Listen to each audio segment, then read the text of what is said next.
Hi, I'm Greg Lambert with the Geek in Review, and I'm here with our friend Nikki Shaver from Legal Technology Hub. And Nikki, I know the maps that you guys create are a constant upgrade, but you just released a new one. Can you tell us a little bit more about that?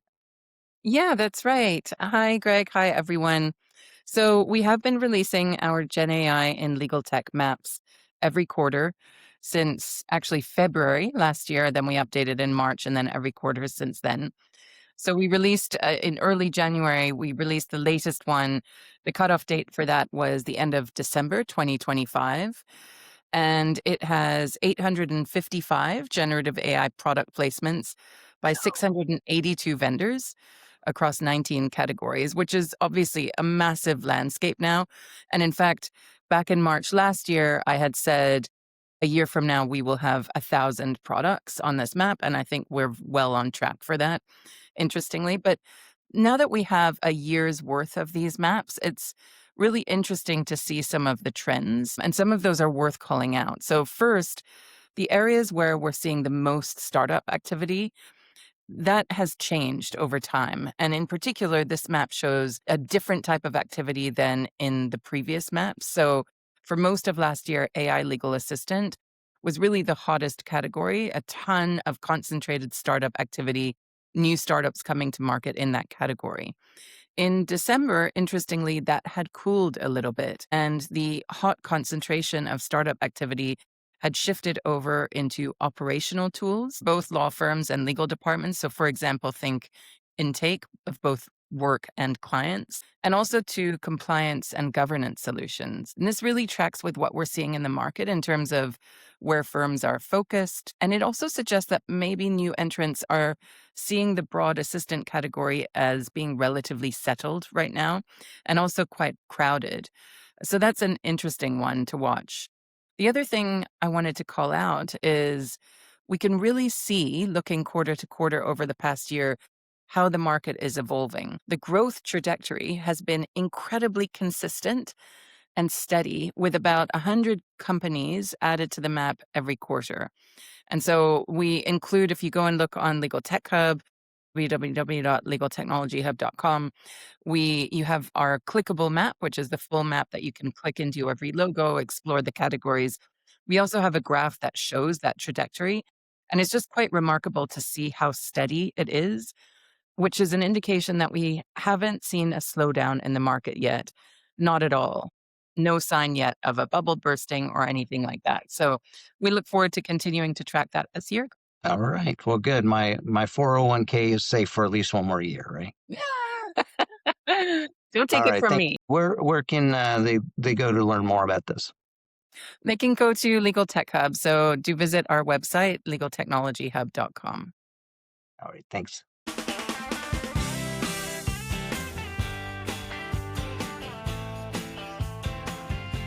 Welcome to the Geek in Review, the podcast focused on innovative and creative ideas in the legal industry. I'm Marlene Gaybauer. And I'm Greg Lambert.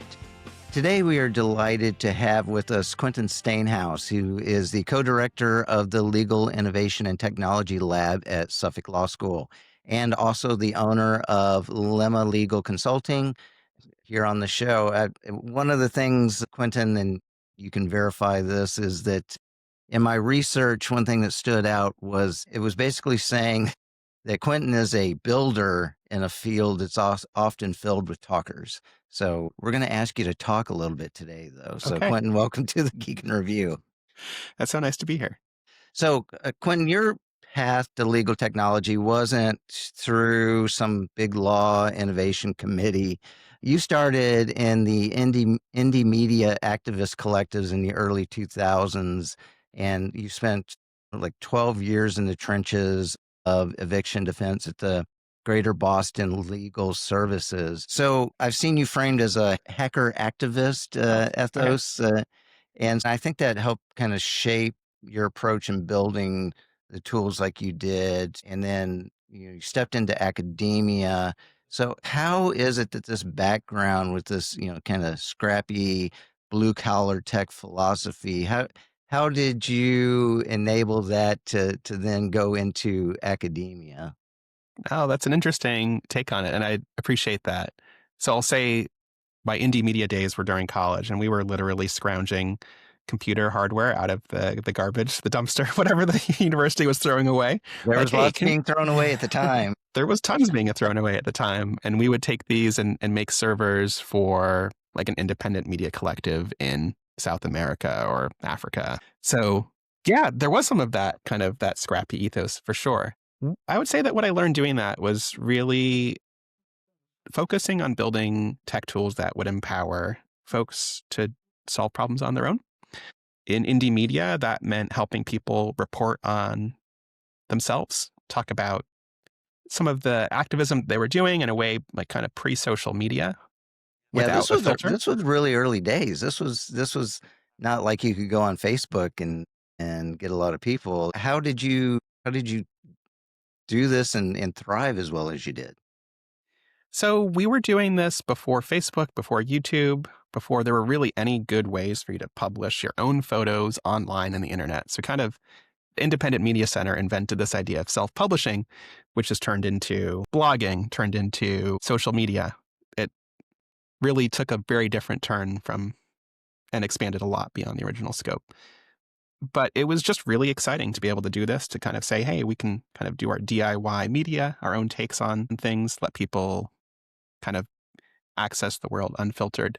And we just saw the positives at that point. I'll say we're not responsible for all the negatives that kind of Yeah, came out there was a afterwards. good time up until 2012. A pretty good run. Pretty good run.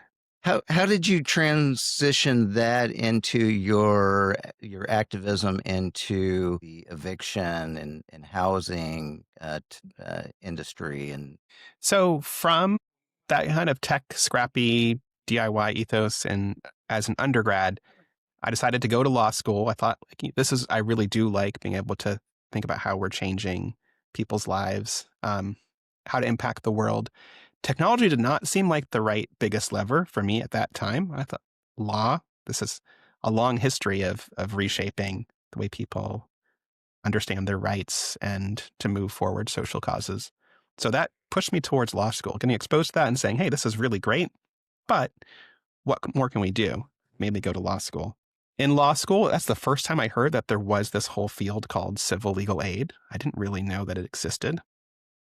I kind of knew about law from Law and Order, criminal defense, maybe some of the kind of small town law, right? I was adopted. We had a family lawyer that helped with my adoption and that of some of my siblings. But that wasn't really the same as that world of helping indigent people with legal needs. And I really connected with it right away. And I spent my time in law school in the legal aid clinics. And when you were at the Greater Boston Legal Services, you weren't just practicing; you were also in charge of the technology, from what I was That's right. reading. And one of the things that you talked about was your focus on making sure that the technology that GBLS had was good, that it was supported, that it was funded. And usually when you have organizations like that, those are some of the things that tend to get, cut first or get money last. Do you think that gave you better success as far as learning to leverage the technology and helping the overall mission?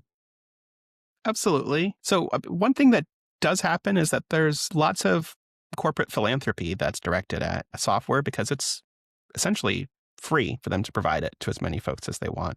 So we had access to some really big tools from Microsoft, sometimes from other partner technology organizations, Twilio, Amazon. And that meant that as someone helping with the technology needs at my legal aid, I wasn't the only person, luckily, because I was practicing law at the same time. It would have been kind of scary if it was a solo tech operation. I was able to experiment with these big tools and see what was out there. It's kind of interesting, different perspective, right? We're low resourced, but we'd access to these really big enterprise level tools for free or very low cost. Well, it's interesting because it's kind of like a free puppy, right? Yeah, you can get it, but if you don't Take care of it. have the expertise and knowledge and time to invest in the technology, it sits on the shelf and does nothing. So I'm sure you and whoever else was helping you with the technology brought great benefit to that as well. Yes, that was definitely something to figure out. Like, hey, I can experiment with this and figure out, is this too big for our needs or is it something we can scale? It was a big legal aid program. So there are more than 200 staff and attorneys there now. It was a bit smaller at different times. The reason why I took on that second tech role was because of the financial crisis. We're probably at our smallest in those years Yeah. that I was also doing tech work. But Okay. yeah, we could use these tools, but we had to be careful for sure to know that they weren't too big for our size of organization. So I want to fast forward, Quinten, to present day and, of course, talk about Gen AI in the law because we have to do that. Required. Suffolk Law recently announced that all first-year students will complete a required generative AI learning track in their legal practice skills course.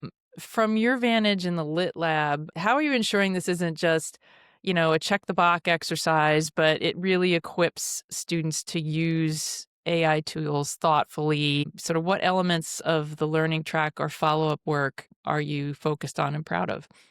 One of the things that I really like about working at Suffolk is how well integrated some of these different technology electives are into the core curriculum. So I do really like this class, and I think it's fair to say, hey, this is kind of like a first year writing class. We're learning the basics, we're giving everyone a foundation to build on. So for some folks, it might be a little bit of a checkbox exercise to learn just those foundational skills.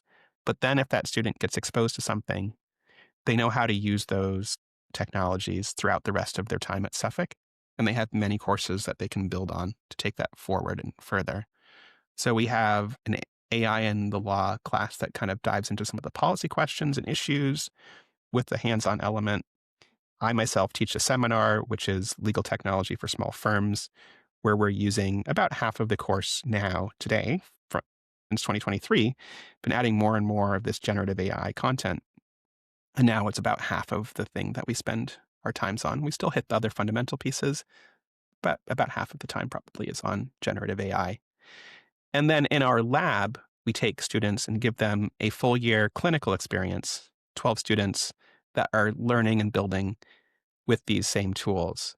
So I think that's what we do is we're taking it from, you get that exposure, you understand the fundamentals and the basics, and then there's a whole 3 years of content and learning that you can actually put these tools into practice. That's what we do. We're all about, as you said, kind of building and doing things is kind of core to our philosophy at Suffolk. And you're partnering with the Hotshot on some of the Mhm. training. Is that right? With Ian? That's right. Wilson? Yeah. How is that partnership going? Are you able to contribute back so that they can advance that? I'm curious what the cycle is for that. That is a really good question. And my colleague, Diane O'Leary, would probably be a better person to answer it. But from what I understand from talking with her about it, because she runs the Legal and Innovation Technology Center, which kind of is in charge of some of those core classes. But my Good. understanding is that there's going to be some mutual benefit there for sure. Good. Well, maybe we'll get Diane and Yeah. Ian on the show together. Yeah, and that would be talk great. about that. That'd be fun. I think so. One of the things I think a lot of us that have gone through any of the innovation labs or even the practices at law schools where it's a 1 semester, maybe 2 semester thing, is that get this almost vaporware problem going on where you might have a student that comes up with a really cool idea, that they develop something and they prototype it, and then the semester ends and then the tool dies. So they go on, they get the job somewhere else, and attention changes. Yet somehow in the Lit Lab, you're maintaining these tools like the housing search log and court forms online. So how is it that you're structuring the lab to not just create the innovation and the idea generation, but rather sustaining that over a while? Do you mind Sure. giving us like an example? I saw where Anna Morissette did this tool on housing vouchers. So, I mean, is there things that how do you do the process, and then what are some things that are ongoing? Absolutely. So when I joined the lab, I think we had kind of a range of different focuses and different kinds of tools that we were using for projects. And one of the things that we did is that we decided to streamline our focus and to really zero in on a couple of core technologies that we really felt, yeah, we can support this. It's not something that's going to take a lot of relearning to see, well, what did that person do again? How did it work? If we need to make updates to it. So we focus on using DocAssemble. DocAssemble has just been in its 10th year now, which is kind of amazing. Built by basically a solo software developer who's a legal aid attorney in Philadelphia, Jonathan Pyle. Before you go on, talk about that, because that's really interesting. Yeah. That's really interesting. Talk about the DocAssemble and how that was still going on, what it is. Yeah, so I started using it as a legal aid attorney at Greater Boston Legal Services. And at that point, I think it was like just 2 years old. And I decided, hey, this is the really neat software. It makes it easy for you to build user-facing software tools, like TurboTax for X. So I built a tool called Made that was, in a way, TurboTax for eviction defense, helping attorneys maybe with a client or other kinds of non-attorney advocates, as well as tenants directly to help fill in all of the eviction defense paperwork that they needed to do accurately, correctly. It's really nice, easy to use software on the front end. Oh, it's a little bit like it looked 10 years ago, but it had a really advanced enough user interface that it still looks good today, and it's very flexible and customizable. So yeah, it's open. It's open source and it's on GitHub, right? That's exactly right. Yeah. So anybody can run it for free. There have been several commercial software products built on top of it because it's available for free. Gavel, the other big one at the time that they were big participants in the community, is now owned by NetApp. Community Lawyer is what they started out as, and they went through a couple of renames. But I've heard from a lot of other smaller tech vendors that they're kind of quietly using DocAssemble under the hood too, because it does have this free and very flexible open source approach to doing it. Yeah, it's why it's there. It's why it was built. Yeah. So, do you have some examples of things that your students have built that you're continuing to maintain? And I think that's another thing that's kind of key to the way that we do things is, so students will, at the beginning of the year, they get a small project that we say, all right, this is going to be launched this semester. And our students have just turned those in for this year's clinic. And then they also have a larger project that they're integrated in where they pair up and they need to finish it by the end of the year. And they work with court partners to do that. But as clinicians, myself, David Colarusso, Sam Glover, Bryce Willie, we all help make sure that that software is delivered in a scalable, maintainable way, just in the true clinic fashion, right? You don't just send your student out into the world to represent a death row client all by themselves. You're there with them every step of the way, making sure everything is done correctly. And we do that from both the relationship building and maintenance side, as well as the software building side. Mm-hmm. And all of those tools go onto a website that we built during the pandemic. It's called courtformsonline.org. These tools get regular updates and review. We have volunteers who help with some of those steps, and we take that on ourselves and just guarantee once we launch it, we're committed to keeping it going indefinitely. And because we're all kind of built around this core set of tools and frameworks, we actually feel like we can continue to make that commitment on an ongoing basis. We kind of pick tools we know we can work with, that they're going to stay around. 10 years is a pretty good track record already. Yeah. I think we can probably stay around for another 10 years with these tools, maybe 20 or 30. And we help make sure that everything is kind of done in a way that I'm definitely seeing the doer part in what you're doing. So good job. And I'm curious. So when students sort of go into the program, how do you see them sort of change by the time they get out, and what sort of feedback are they giving about the experience? So students really value the clinical experience at Suffolk. And I will say that sometimes they don't really know a lot about what a clinic will be. They know they want to be part of a clinic. They might not necessarily self-identify as a very technical person. I've seen some of our folks who entered as the least technical, least self-identified as being technical, be our best performers in the clinic. So it's been a huge transformation for some students. Sometimes they start by taking a seminar like mine, and then they realize, I really like this stuff. Let me keep going, and I'll take the clinic. Or they might even have taken the clinic and think, I should probably learn more about this, but not really be sure or confident. They get to know, they don't have any prereqs, so they can join and they learn from the beginning, start to finish, how to build software tools with our support. And it could be really exciting for a lot of them to be able to see that output of their work.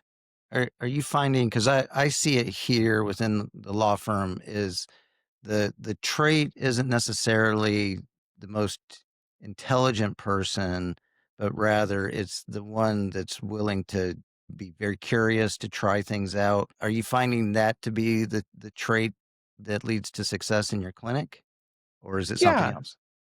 I would say so. I think that curiosity is really important. There's also this thing that we look for that I didn't realize, not everybody has this kind of ability or interest or willingness to say, like, this is a big goal I have. I'm going to keep going towards that goal and figure out how to get there. And so that's something we really encourage Like is folks. perseverance. Perseverance. We talk a lot about just having kind of a growth mindset for what they're doing, but also just knowing, hey, I can't just wait for someone to tell me the next step. I have to learn it and figure it out. We're going to support you. We're going to know how to help you get there. But you need to do some of that generation of like, these are the things that need to be done to get here. That might be the most transferable skill that we can give our students, is helping them do that growth. And we try to do it in a supportive way. We don't leave people out to do everything on their own. We want to encourage their ability to do things on their own. So I want to talk a little bit about the Suffolk innovation community. And, you're obviously deeply embedded in this community. So, you are a judge in the American Legal Technology Awards with Tom Martin. You collaborate with colleagues like Diane O'Leary, who you mentioned, and Gabe Tenenbaum. You know, there's often a tension between sort of the slow, deliberate pace of legal academia and like, I'm sorry, my bias is showing here a little bit. You can correct me if I'm wrong. And the move, and sort of move fast, make mistakes, move on culture of tech. How does the ecosystem at Suffolk manage that type of tension? If there is that How do you tension. keep from punching somebody? Is what she's really saying. Asking for a friend, right, Greg? We're lucky to have a dean who's very supportive and interested and kind of leads the faculty, which I think could be the opposite at some law schools, probably. But Andy Perlman, he really is a national leader, international leader on issues of law and technology, and really is very supportive. So something that I've also made a very conscious effort to do is to help break down, coming from a very doer-oriented world, the legal aid world, where people are trying to figure out how do we do with a little bit of resources, help as many people as we can. I tried to bridge the gap between that and the academic world. We've been doing these regular AI and access to justice workshops. I actually just came back Saturday from Italy, where we had the 5th edition of our AI and access to justice workshop at the Eurix conference in Turin, Italy. And we presented some of the work that I've done there. And what's happened is that we get a mix of folks participating in those workshops, folks that it's mostly kind of traditional papers that people are presenting about work that they've done or ideas that they have. But we have a mix of practitioners and folks that are in this traditional academic circle. And it's really nice cross-pollination that happens there. I think that we have folks that are really yearning for both, but you have to kind of break through the normal way that people interact, which is through these social circles, and figure out how do we get them to talk to each other in this kind of setting. I think works pretty well. There's other settings. Margaret Hagan, who's at Stanford, she helps run these workshops too. We're doing with also folks at Carnegie Mellon, the Maastricht Law and Tech Lab in the Netherlands. We kind of formed this core group of folks running these particular workshops. But Margaret, I think, had a workshop that was mostly the legal aid community just a few weeks ago. And this community here is mostly academics with legal aid folks and other practitioners brought in as well. I think that's the way to do it, because people hunger for, in the practitioner side, they want to understand, well, what's the leading edge research? What are the ways I ensure the quality and safety of this? How do I understand, does this thing work? People launch things without necessarily knowing that all the time. And then on the academic side, they're really hungry to say, like, why is the work that I'm doing relevant? How do I actually know if this thing is usable? Do people actually know which buttons to click, and they can make choices that kind of will lead to them actually using it, actually having it launched and in production? Both of those sides are really interested in hearing from each other. And it makes sense that we spend most of our time talking to each other because these are they're strong skills to build and that you can spend all of your life on just one side of this problem, but they want to hear from each other. So that's one of the things I think we've really been successful at Suffolk is helping foster that community. And I think it's really critical to kind of have that kind of ability to talk to each other about what we're doing. Yeah, the first step is to bring everybody together and see where the synergies go. Absolutely. Do you hear that, law firms and clients? So, so Hint, hint. Clinton, over the past few years, past 3 years, in fact, we've been really focused on the AI chatbots, giving it something, getting something back, and then going back and forth. It's like asking a chatbot to go write a legal memo. But a lot of us, including you, are now talking about agentic AI, where the AI tool can actually independently go out and take some action. So where do you see a shift to where we can get these AI agents to begin to autonomously handle, administrative burdens of legal aid, say like intake or scheduling or eligibility checks? Is the future of legal tech less about the requesting for a memo to be drafted and more about go do this and finish this task? Absolutely. I think agentic AI is like a really interesting uh, term because it sounds really fancy, but as you said, right, it's really just AI that can do things for us besides just like responding with text. So I'm working on some of these tools with my consulting hat. So I'm working with Virginia Legal Aid Society and the Oregon State Bar.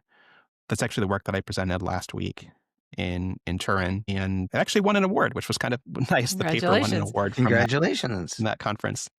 So what we're doing for Virginia is that we've built a AI voice-based intake system, and it goes from start to finish of the screening steps of helping somebody get matched with an attorney. So it can help them confirm their location is one that the Legal Aid Society can help with. It confirms things like their income, and it also gets them to use their own words to describe their legal problem. You can ask a couple of follow-up questions to kind of zero in on what's really happening with this person's case. And then it uses a tool that we built to help classify that person's legal problem from a long list of possible categories. So some of those might be things that the legal aid program helps with and some may not be. Sometimes they might be talking about something happening in their life where there's not actually a lawyer that can help them. I talked about this. It became a particular issue when we were helping the Oregon State Bar. So, and you've probably seen this. If you have an email address on the internet, you might have gotten a really out of the blue message from somebody who really wants to talk to you, but doesn't have something going on where they can actually use a lawyer's help. They might be dealing with mental illness, whatever it might be, right? So we have to handle those really sensitively, but we want to help screen those people out as well. Yeah, that makes sense. Yeah. So then they get to needed talk that to an when I was attorney at at the the end. Oklahoma Supreme Court. We would get all kinds of interesting requests on things that they want. Oh, yeah. Yeah. But that was in person, right? Or was that online? No, that was email. That was email. All right. Yeah.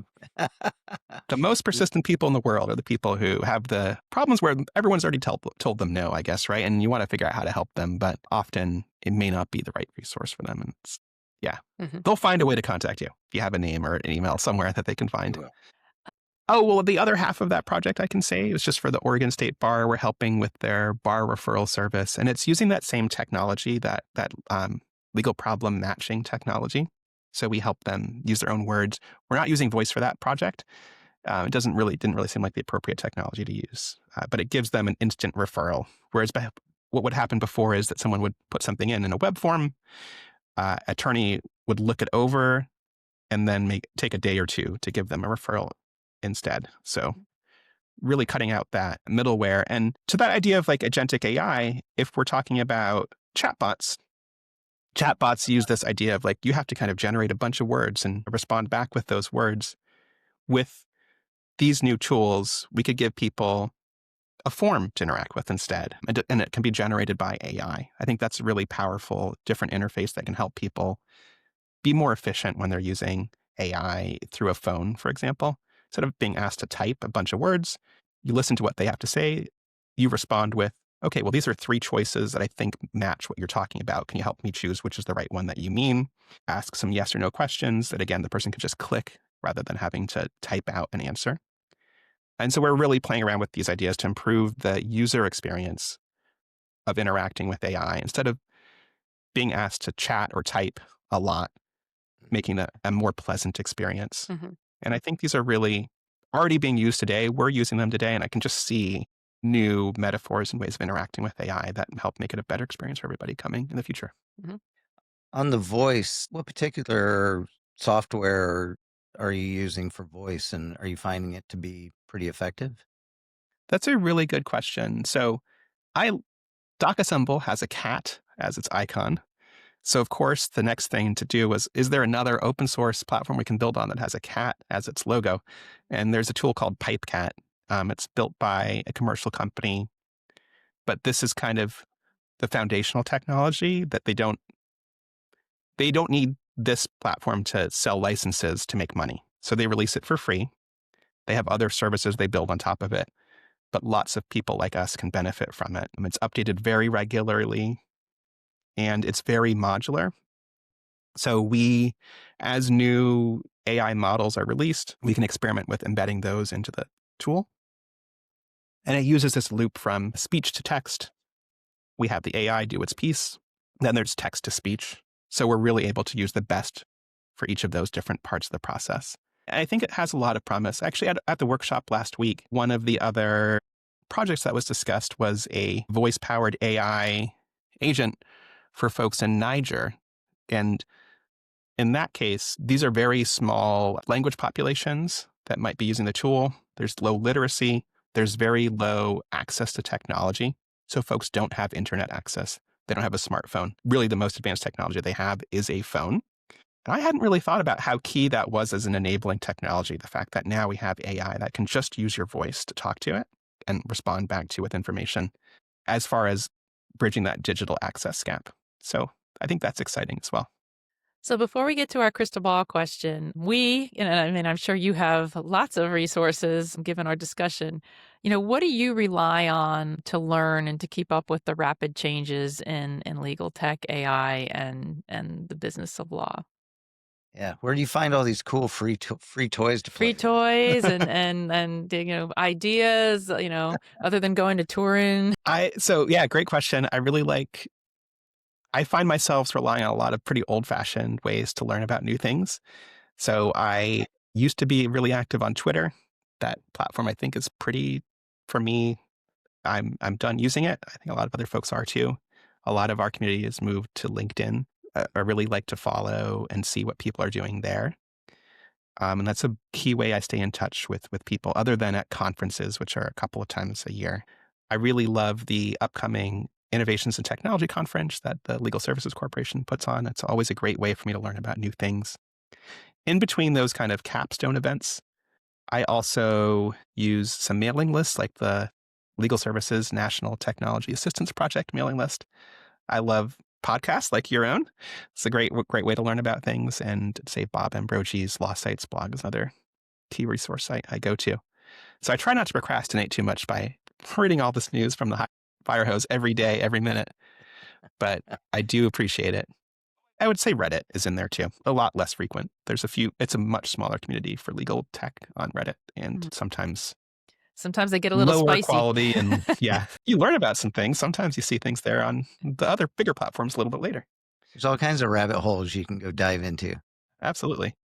All right. Well, we've come to the crystal ball question, Quinten. And so pulling out your crystal ball, looking out into the near future, what do you think is like the biggest change or challenge on the horizon that, the legal industry or maybe even legal academic ecosystem itself needs to be prepared to handle? In academia, I think our big challenge is going to be how do we help people learn the things that they need to learn when there's an AI that can do those things for them very quickly, but just not perfectly. And they need to check the work. So it's really hard to figure out how much time we spend on practicing rote skills that the AI can do really well 90% of the time and help them to be prepared to catch the 10%. I think there are ways. I think we're going to see new learning strategies that really take advantage of how AI can help us. It can help with simulations, practice sessions, giving people instant feedback in a way that one law professor couldn't possibly keep up with. Give really tailored education. But it's going to still be a challenge. And then on the industry side, I think we have to really confront the same thing, that AI is not perfect at the things that we ask it to do. So we hear a lot about hallucinations. I think we're going to see more and more strategies focused just on that.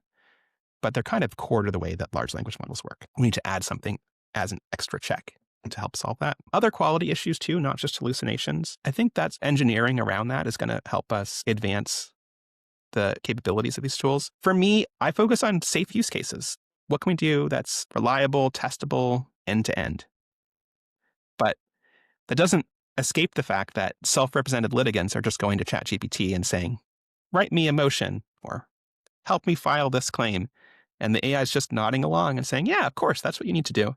And generating sometimes nonsense documents that the court has to respond to. We can't just say, hey, just use AI in these safe ways and then don't give people an alternative. So I'm curious what an AI maximalist perspective will get us and how we get there and how do we kind of do a harm reduction against the alternative, which is really just people going wild with ChatGPT and doing whatever they want. So we need to figure it out, helping people do it safely. Well, I think the future is bright with folks like you thinking about where we're going to go. So, Quinten Steenhuis, thank you so much for taking the time to speak with us. Thank you so much for having me on. I really enjoyed it. And of course, thanks to all of you, our listeners, for taking the time to listen to the Geek and Review podcast. If you enjoy the show, share it with a colleague. We'd love to hear from you, so reach out to us on LinkedIn and Blue Sky. And Quinten, is there any particular place that you would want to point listeners to learn more about what you're doing there at Suffolk or with your company or you specifically?